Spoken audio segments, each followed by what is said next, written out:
जैसा फिल्मों में होता है वो रूबरू हो रहा है। यानी आपने सुना होगा न्यूज़पेपर के अकॉर्डिंग, अपने न्यूज़ चैनलों के अकॉर्डिंग, या फिर कहीं ना कहीं आपने किसी लोगों के मुंह से भी ये खबर सुनी होगी कि वर्ल्ड वॉर 3 यानी विश्व युद्ध 3 की स्थिति पूरे विश्व भर में पैदा हो चुकी है। अब उसके जो मेन कारण क्या है आपको हल्का हल्का तो थोड़ा पता होगा। इस वीडियो के अंदर हम पूरी जानकारी प्राप्त करने वाले हैं, तो एंड तक बने रहना है। वीडियो को ज़्यादा से ज़्यादा लाइक जरूर करना है, और हाँ कमेंट सेक्शन अपना फीडबैक देना नहीं भूलना है, शेयर जरूर करना है, और हाँ मैं यूट्यूब चैनल पे नए हो तो प्लीज़ सब्सक्राइब जरूर कीजिएगा दोस्तों। तो चलो हम बात करते हैं रशिया वर्सेस यूक्रेन यानी वर्ल्ड वॉर 3 यानी विश्व युद्ध 3। आखिर इसकी जड़ क्या है, आखिर यह किस कारण हो रहा है, यानी इसके पीछे मेन कारण क्या है, और सभी तथ्यों की हम बात करने वाले हैं। तो रूस के अंदर आज सीमा के ऊपर कई सारे जवान तैनात हैं। हिंदुस्तान टाइम्स के अकॉर्डिंग आज के अपडेट बता रहा हूँ कि यूक्रेन के राष्ट्रपति येलेन्स्की ने यह स्टेटमेंट दिया है कि उनके देश के 137 जवान और लोग घायल हो गए, रूस ने उन पे हमला किया। तो ये अपडेट्स मिल रही है। और वही नाटो के जितने भी देश है, जितने भी संगठन के जितने भी देश है, वो अपनी नज़रें गड़ाए हुए हैं कि कब रूस अपना वार करे और हम वापस से पलटकर जवाब दे। यानी ये पूरे विश्व के अंदर विश्व युद्ध की स्थितियां अभी पैदा हो चुकी है, और लगभग ऐसा माने तो स्टार्ट भी हो चुका है। आज उसका 3रा दिन है, और स्टेटमेंट के अकॉर्डिंग ये अपडेट्स भी आ रही है कि इसकी चिंगारी आज आग का रूप में परिवर्तित हो चुकी है। तो चलो हम बात करते हैं यूक्रेन का इतिहास और यूक्रेन का भूगोल क्या है, यह हमें पूरा पता होना चाहिए। यूक्रेन यूरोप का दूसरा सबसे बड़ा राज्य है, देश है, जिसके अंदर यूक्रेन क्या हुआ कि 1991 के अंदर सोवियत संघ के आधिपत्य से उसका बोले तो आज़ाद हुआ। यानी 1991 से पहले वो सोवियत संघ के अधीन था, और सोवियत संघ क्या था कि 15 देशों का एक पूरा समूह था जिसके अंदर यूक्रेन भी आता था। लेकिन 1991 में वह आज़ाद हो गया, जिसके बाद में यह इस प्रकार से यही कारण बने कि जब से आज़ाद हुआ तब से ये चिंगारी भड़कना स्टार्ट हो गई थी। अब यूक्रेन की भूगोल स्थिति देखें तो उत्तर पूर्व के अंदर रूस बसा है पूरा, पश्चिम के अंदर पोलैंड और स्लोवाकिया, दक्षिण पश्चिम के अंदर हंगरी और रोमानिया, और उत्तर पश्चिम के अंदर बेलारूस। इसकी पूरी भूगोल की स्थिति को दर्शाता है कि इसकी सीमाएं किस किस से लगती है। ये सभी उसके पड़ोसी राज्य है।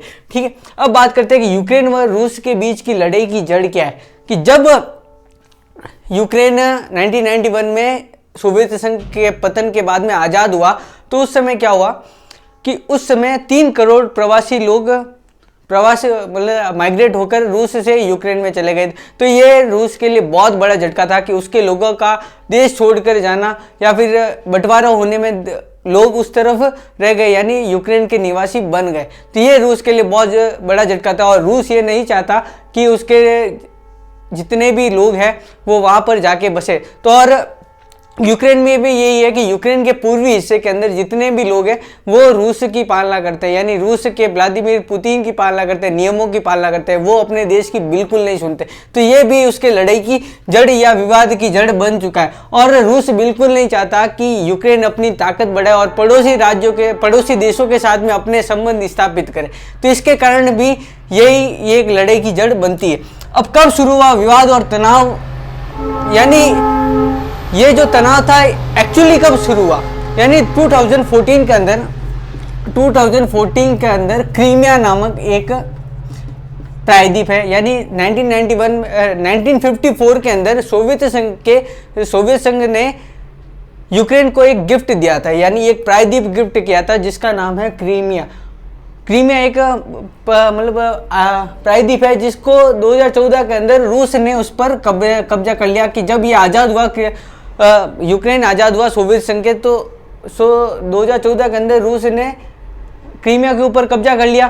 तो और तभी से यह विवाद शुरू हो गया कि आप मतलब दोनों में टकराव का और अशांति की स्थिति पैदा हो गई।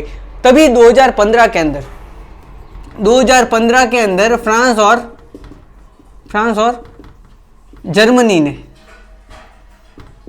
जर्मनी ने बेलारूस की राजधानी मिन्स्क के अंदर एक शांति समझौता स्थापित करवाया कि आप अब से कभी नहीं लड़ेंगे। लेकिन वो शांति समझौता सिर्फ एक प्रारूप के रूप में था, लेकिन उनके मन में वही अभी भी वह अशांति बनी बन चुकी थी और रूस ये तब से कोशिश कर रहा है कि क्रीमिया को उसने एक तो जब्त कर लिया और यूक्रेन नहीं चाहता कि क्रीमिया उनके पास जाए और वो किसी भी प्रकार से लड़ाई की जंग छिड़े, यानी लेकिन लड़ाई होना वाजिब थी।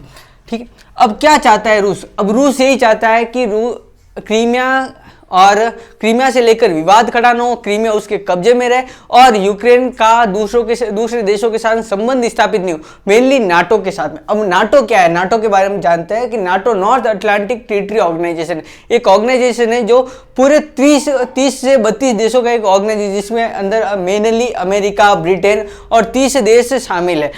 वह ऑर्गेनाइजेशन का मेन मोटो है कि अगर इन देशों के अलावा कोई भी दूसरा देश उनके ऊपर हमला करता है, यानी इनके सदस्यों के ऊपर हमला करता है, तो वह यानी 30 और 2 32 देश एक साथ उसको सैन्य ताकत या फिर इकोनॉमिकली या किसी भी प्रकार से उसकी सहायता करेंगे। और यूक्रेन अपने संबंध लगातार नाटो के साथ में स्थापित कर रहा है और उनके साथ में नज़दीकियाँ बढ़ा रहा है और ये रूस को कतई मंजूर नहीं था। अब मौजूदा स्थिति क्या कहती? हाल ही में हिंदुस्तान टाइम्स में आपने ये अपडेट सुनी कि 137 पीपल्स या फिर उसके जो जवान थे वो घायल हो चुके हैं। किसने? रूस ने यूक्रेन पर हमला किया। ये यूक्रेन के राष्ट्रपति येलेन्स्की का एक स्टेटमेंट आज निकल के आया। और तभी यूक्रेन की तरफ से देखें तो अमेरिका ने 65,000 करोड़ डॉलर की उसको सहायता राशि प्रदान की है और जवान तैनात किए सीमाओं पर। ये यूक्रेन की तरफ से। और रूस की तरफ से यह है कि रूस लगातार बमबारी भी करता जा रहा है और 1,25,000 यानी 1 से 1.5 लाख के बीच में उसने जवान ट्रूप्स अपनी सीमाओं पर तैयार किए। ये वीडियो आपको कैसा लगा? अच्छा लगा प्लीज़ कमेंट सेक्शन में अपना फीडबैक जरूर देना है, लाइक जरूर करना है, कमेंट सेक्शन में अपना फीडबैक वापिस से देना। और हाँ, मेरे यूट्यूब चैनल पर न हो तो प्लीज़ सब्सक्राइब जरूर कर लेना। दोस्तों मिलते हैं नेक्स्ट वीडियो के अंदर। और हाँ, आगे जितनी भी वीडियो आएगी उसके लिए बेल आइकन जरूर प्रेस कर लीजिएगा। दोस्तों मिलते हैं नेक्स्ट वीडियो में। Thank you guys.